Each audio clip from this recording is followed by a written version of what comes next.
Okay, welcome to Chapter 7, Satisfying Customer Needs. This is always a fun chapter because this deals with soft skills.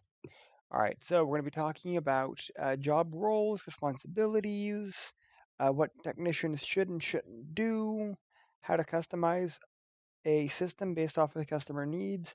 That's a big one because that's heavily touched on the A plus exam, both in simulation questions and in questions that they ask you. So responsibilities and general job roles, like a PC support technician, he may work on site, and that's different from a PC service technician, which that may go to a customer's location.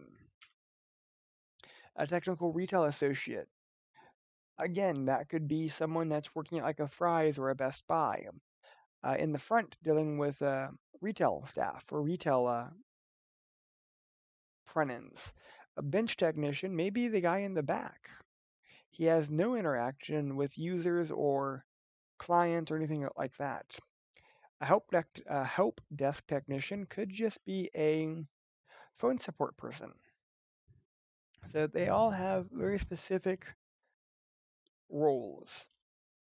So a common question that's brought up is certification versus degree.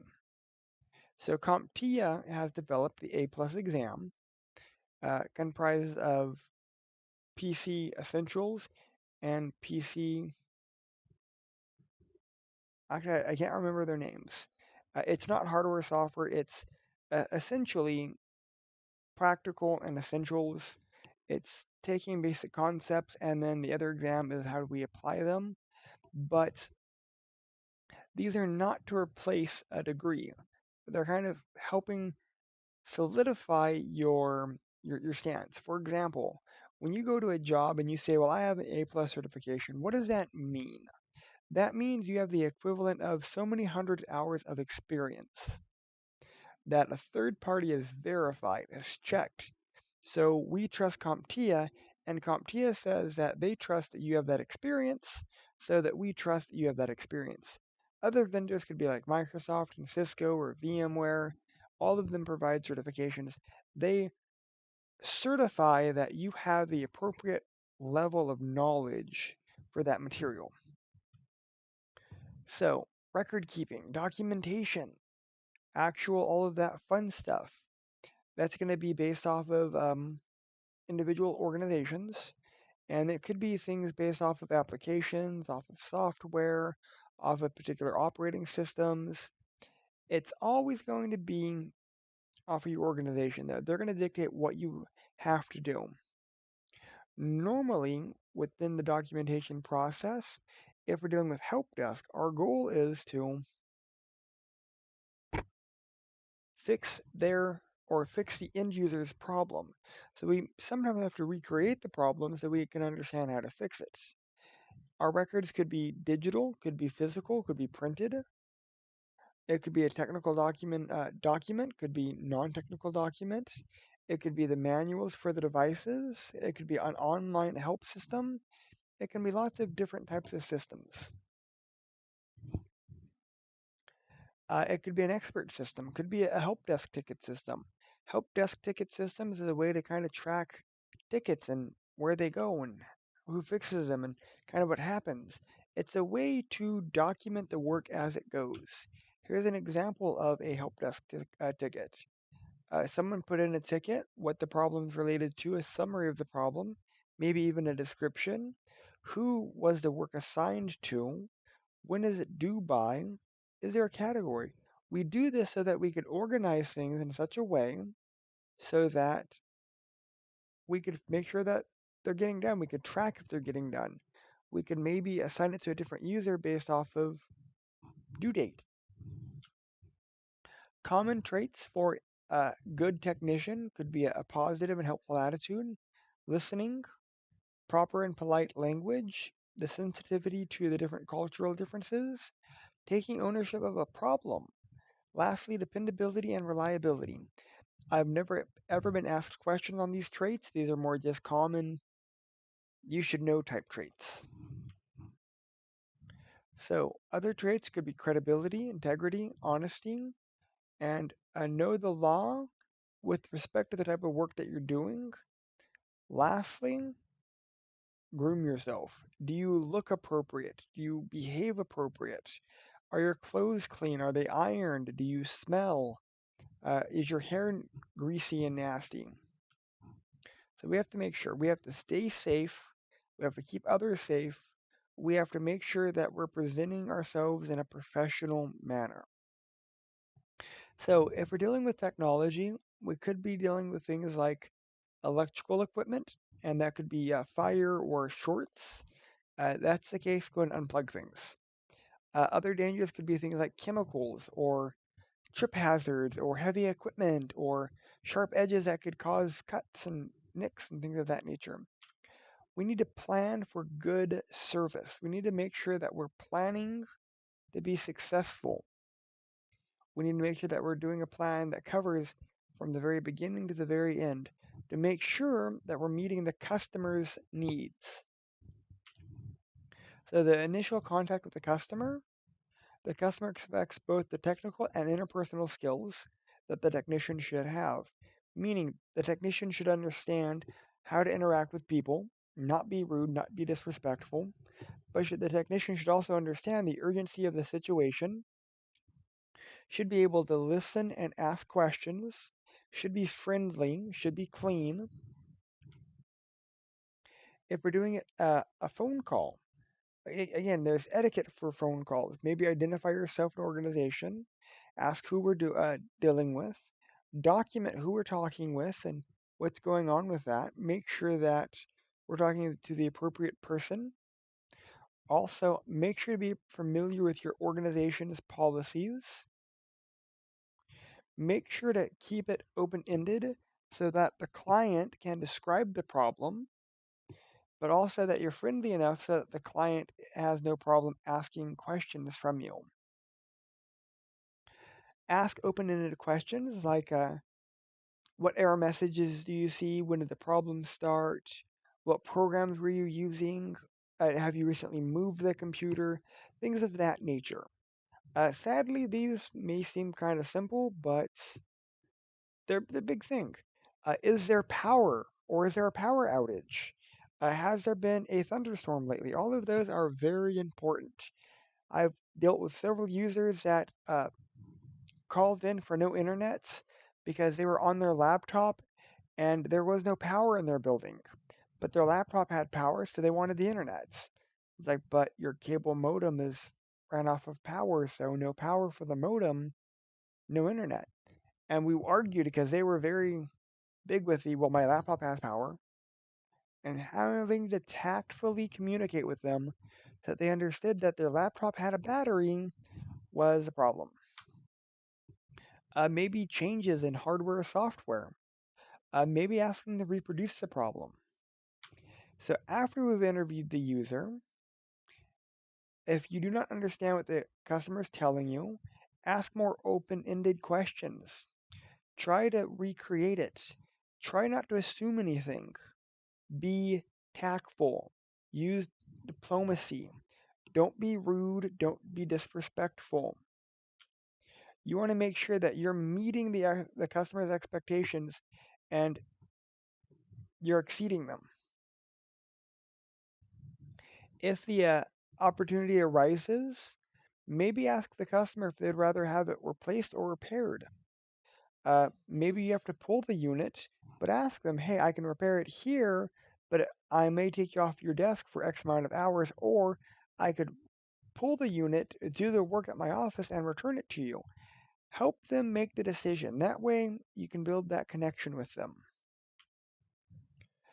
When you're dealing with customers on their location, avoid distractions. Try not to do personal calls.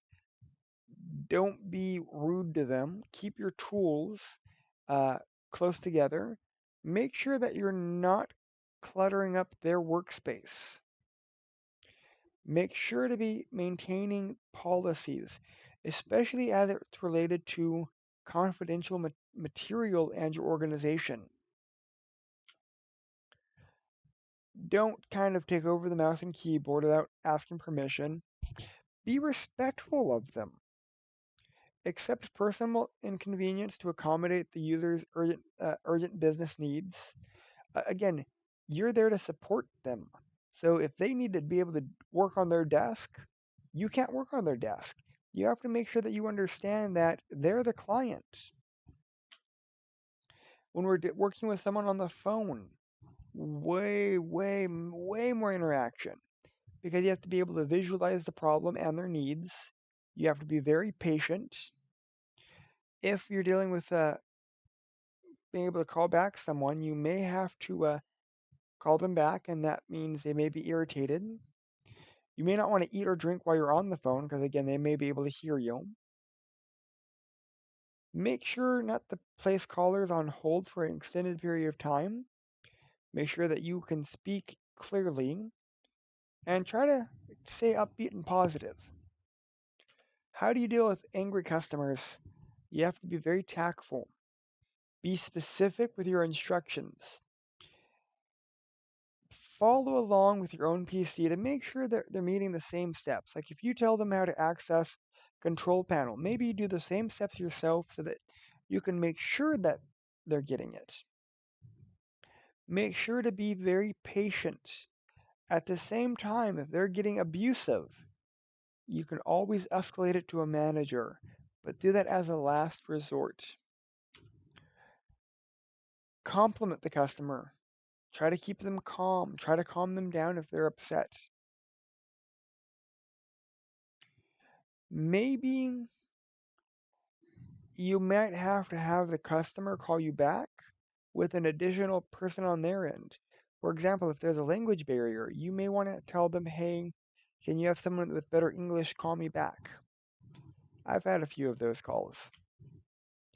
Compliment. Uh, Compliment's always a big one. Don't back off, but use your problem solving skills. Again, be patient, be tactful. Try not to use overly technical jargon. Try to simplify it for your users. When the customer starts complaining, oh, sorry, I went back. When the customer starts complaining, be active. Listen. Try not to ignore the user. Try to be patient. Don't be defensive. Try to start a conversation. Give the customer some time to vent. Again, they're frustrated, so you may have to listen to some venting. Know how your employers want you to handle a situation if you're being verbally abused. Can you escalate it to a manager? Should you escalate it to a manager? Your organization is going to have policies for that. Try not to complain to them. Try to make them simple. Try not to get the customer's anxiety up. If you have the ability, give them a walkthrough. The customer decides when the work is done. Make sure you talk to them to verify that after you fix their problem, that you really have fixed their problem. Talk to them about it. Ask the user to verify. Document. Maybe explain some preventative maintenance to the customer. Hey, you had a virus. This is why you got a virus. Here's some tips to protect yourself in the future. If you're not able to solve the problem, escalate it. Sometimes you will have to escalate. So you should know your organization's policy for escalation. Because again, that's why we have level 1, level 2, level 3, maybe even a senior support engineer. Because as you grow, you're going to get different levels or different positions. But as a level 1 technician, you're probably not going to know the same as what a level 3 technician would know. You need to document. Maybe document parts, maybe document hours. That way, based on your organization, they can keep track of everything that they need to. The job is not done until the paperwork has been finished. Don't be offended if someone is mad at you. Your job is not to please them. Your job is to get work done, but you have to do it tactfully. If you're negative, just kind of keep those to yourself. Try to be organized. Try to limit yourself to being just positive, being nice. You need to understand how to handle conflict at work. Sadly, how to deal with politics at work. If you're dealing with bad news, make sure to do it in person, not via email or the phone. There's just a lot of things or tactfulness that you're gonna have to deal with. So dealing with content that you're not supposed to, like piracy. If you're installing it, you're responsible.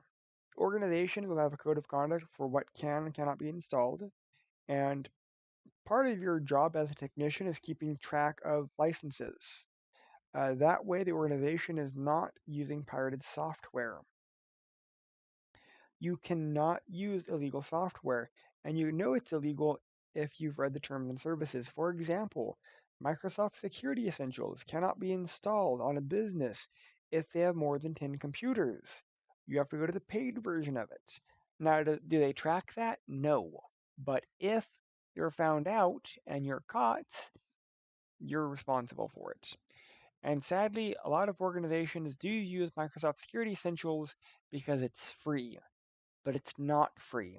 You have to read the terms and services to recognize it's free for home use and small businesses with less than 10 computers.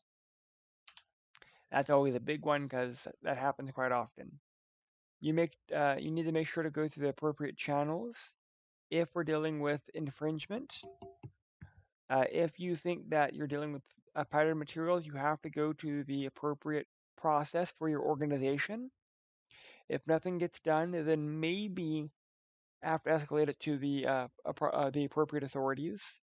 But again, follow the procedures in your organization first.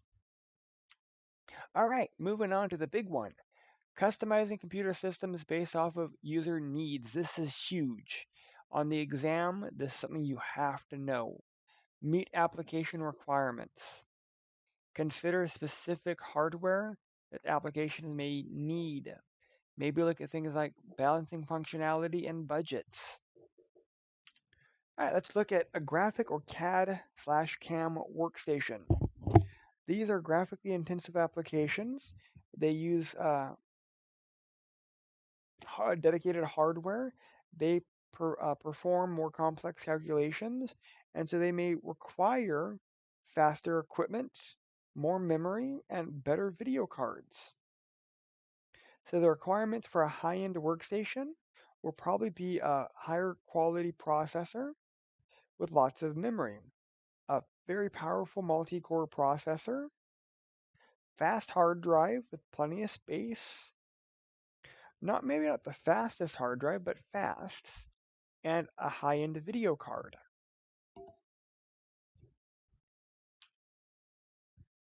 Here we have a Quattro. This is a workstation-based video card.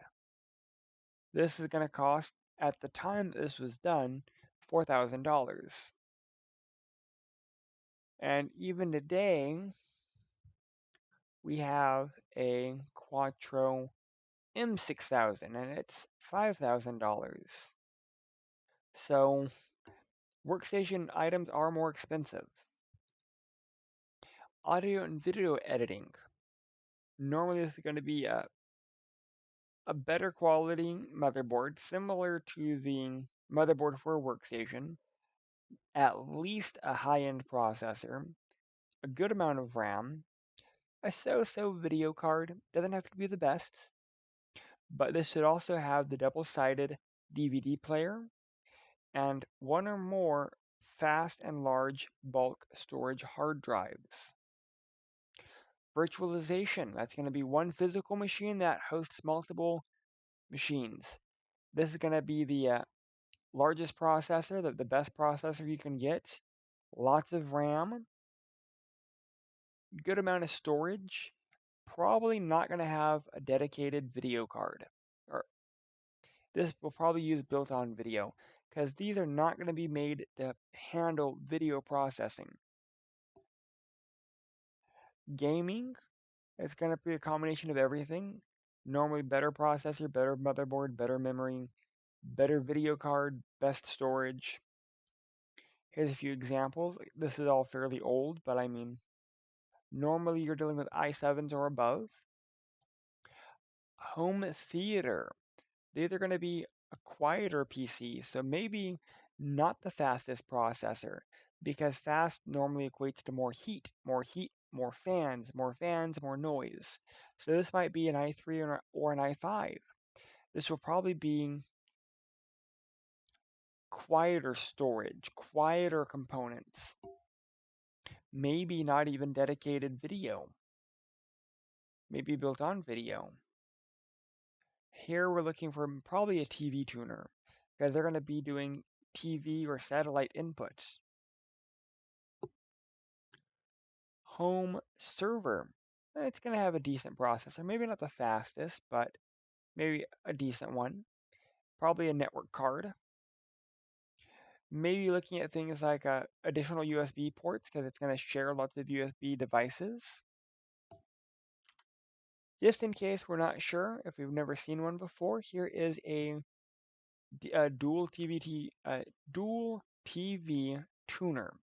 It has two coax connections and a remote. Here we have a HD DVR video capture card. Has an HDMI input and a HDMI output. That way this will be used as like a relay. It will record whatever is coming on the audio or the video in, AVI in. So the thin client and thick clients, they're going to be, is the processing done on the unit or not? If it's not done on the unit, then they're a thin client. If the processing is done on the unit, then it's a thick client. So here we have server-side virtualization. So these could all be thin clients to the server. One last slide before we're done. Understand the different requirements to install Windows. Whether it be Windows 7, 8, or 10, these are similar items. The big thing here is know them. You'll be asked questions. Well, a user wants to install Windows 64-bit. They have a 4 gigahertz processor, 1 gig of memory, 16 gig of free hard drive space. Sorry, they have a 25 gig free hard drive space. Can they install Windows? If not, what do they have to upgrade? Question mark. Well, we said 4 gigahertz processor, we said 25 gig of hard drive space, but only 1 gig of memory. For 64-bit, we have to have at least 2 gigs of memory. We would have to install a 2nd gig of memory at least. That's actually it for this chapter. Do go over the requirements for the different types of PCs. There are normally simulation questions that are common to you're building out this type of PC. What do you need to know about it? Thank you.